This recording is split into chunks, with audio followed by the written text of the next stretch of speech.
Welcome back to Grim Advice with Gretta Myers. You've entered the Grimoire with 2 M's. Let's turn some pages together, and I don't think we will, because, yep, it's not even 1 page, guys. It's a nice and short one. So, whew, here we go. It'll be fun. Yeah, and tomorrow's is also, actually no, tomorrow's is a good length. Nice long-ish on average. It's about average. Okay. Without further ado, Sweet Porridge. There was a poor but good little girl who lived alone with her mother, and they no longer had anything to eat.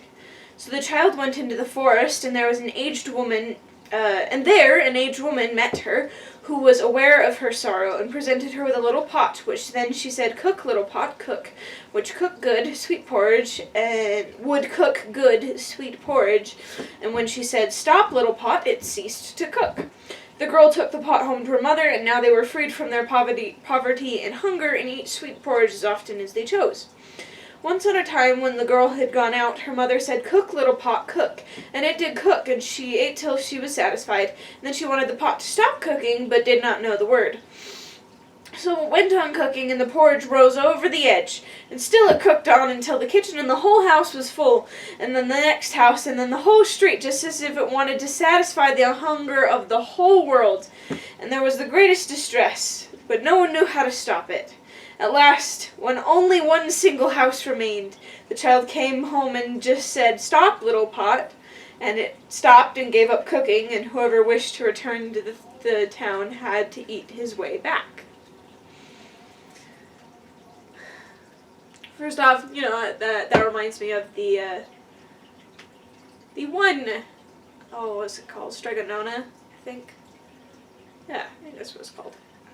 That concept of, I have this bounteous thing, but I don't know how to get it to stop.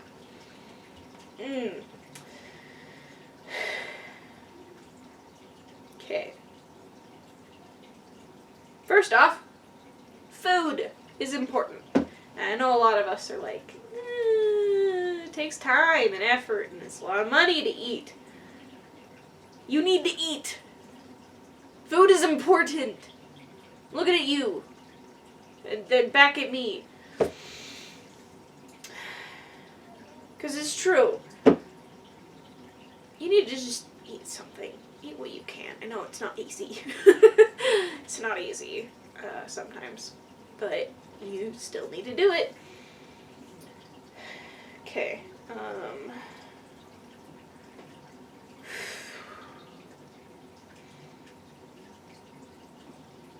Okay, first off, be like that old woman. Like, honestly, if you have something that you know would benefit somebody else, why would you keep it to yourself if you don't necessarily have the greatest of need for it? Right? And that also just goes for time, like concepts like time and love and compassion. Like, why would you hold those back if you yourself have been taken care of? Don't hold it back.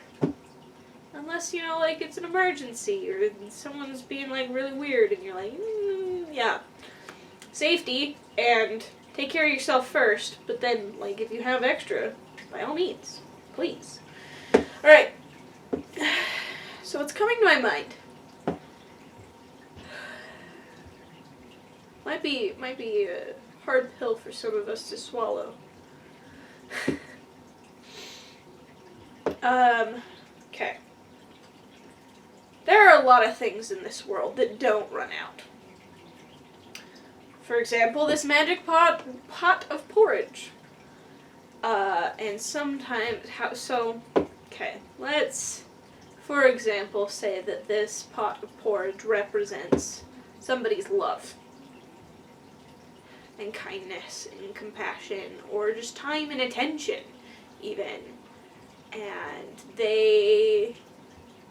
let's say someone's like, okay, cook, and so then they're this thing is awakened and started up, and so it just keeps going and going and going because it doesn't know that it needs to stop unless someone says to, right?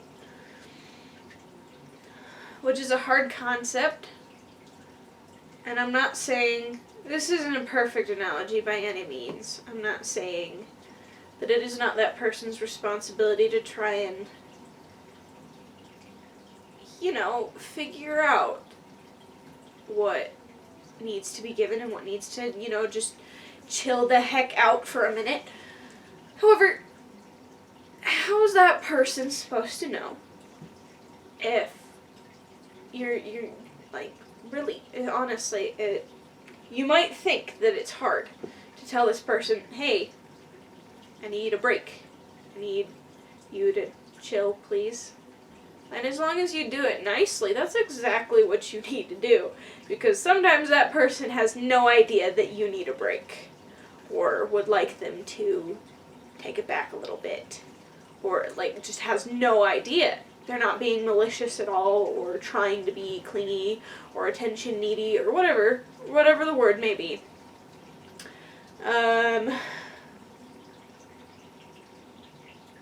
This is not a perfect analogy.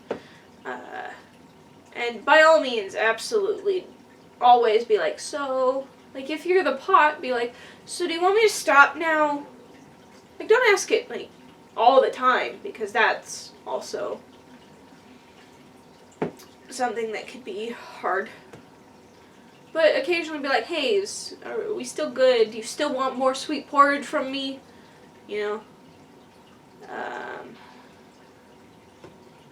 But yeah, I think it's just important to note that the person with the pot of love that is overflowing, most of the time, I'm trying to say most of the time, they're not trying to be malicious or clingy or whatever. They really just want you to be happy. And so if you need them to, honestly, make their day, if you kindly,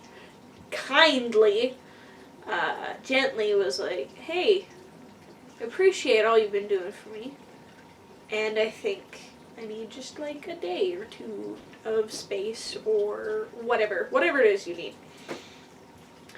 That would honestly be very important to them, because otherwise you might get resentment, and then they just keep going and going, and it said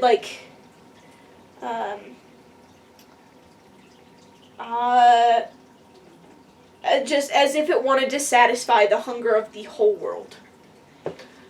It'll keep going, this love, and just, because some people are like that. They just have so much love in them that they're like, I must give this to people. And if you don't tell them, if you don't set your boundary and say, hey, yeah, that's gonna destroy your house. Okay, maybe not destroy, but it'll enter your house, and you might be like, I didn't want it in here. Well, you should have said something. Again, not a perfect analogy by any means. I'm not a perfect person. Alright, my gremlins, thank you for joining us for another Happily Ever After, or not so Happily Ever After. That's it for you to decide, and what you decide is valid. Because you're valid.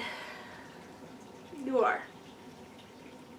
Either way, this is the end for this episode, so tune in later and we can learn more and turn new pages together.